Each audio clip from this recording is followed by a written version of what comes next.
Hello everyone, it's Rob with R3 Shorts, here with an update video, our first for 2020.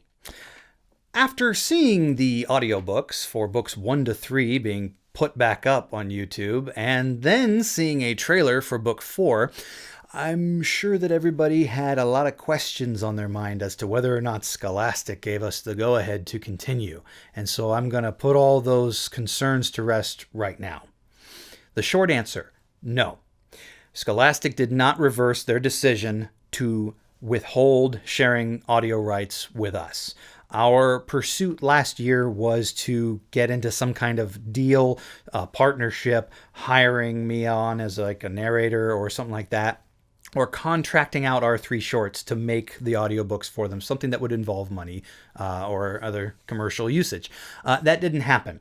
They wanted to produce their own audiobooks. They wanted to have the sole audio rights, and it's their intellectual property, and they're well within their rights to do that, and they don't want any competition from us. Okay, that being said, we had a lot of stuff going on in the past year. Job-related things, education-related things for us and our family. We were out of state for a while.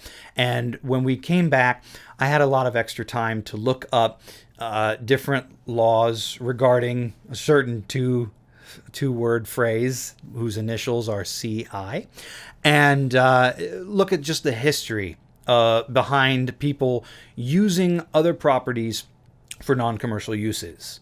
And as far as fair use, as far as just your own personal thing at home, homemade, there is a big gray area. And so we wanted to just establish and change our direction to point out that these are for personal use. These are being made for our family and friends, and we consider you all our friends. These are not for download. They are not available for sale.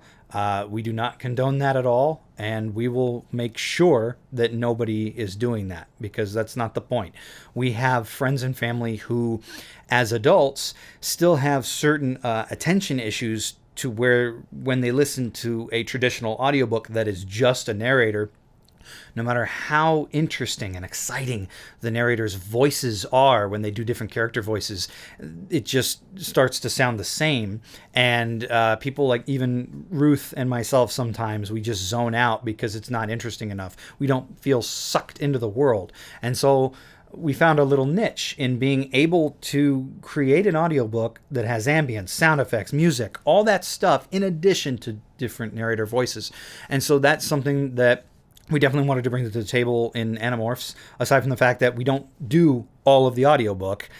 Technically speaking, it's like 98%, because any instance of onomatopoeia, sound effects written in a word form, I try to replace that word with a sound effect. So it's not a full reading. And yes, that is splitting hairs, but that's what I'm trying to do. So anyway, that is what we're doing here. We have a set number of books that we are going to commit to.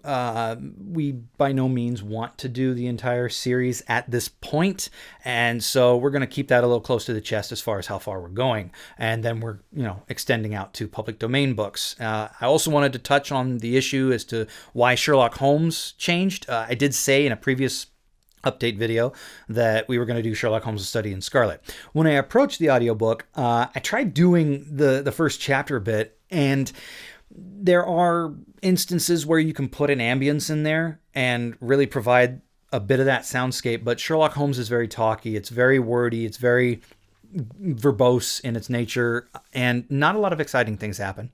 It's definitely not science fiction fantasy genre, and so there's not much to do regarding my specialty, which is to add all these soundscapes. So we figured we wanted to change direction a bit after finding that out. So sorry for those of you who were really looking forward to Sherlock Holmes, but at least you get another Animorphs. And so we have a couple of other things coming down the pipe. We are working on more episodes for our show, Control Freaks, which again is just for us. We know that we don't have a big audience for that, but we enjoy doing it, and we encourage you to look it up. Our video game comedy series, we really think it's funny.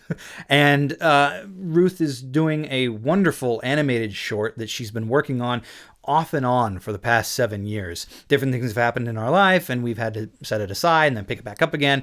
It's called The Admiral and the Advocate, and she's doing kind of a Who Framed Roger Rabbit / Cool World kind of thing where you mix live action and animation, and it is looking wonderful as it is, an homage to the old 20s, 30s style cartoons.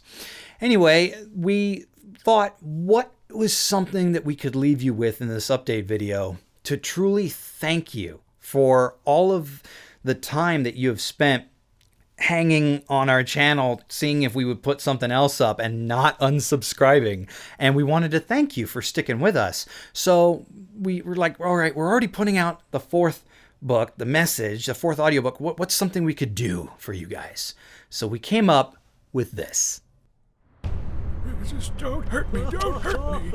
Just give me the money, old man. Don't make me hurt you. I gave you all of it. Come on, Joey, hit him. Come on. I know you got it. No. I'm gonna get you. Get his wallet. Get his wallet. Help! What the heck was that, a monkey?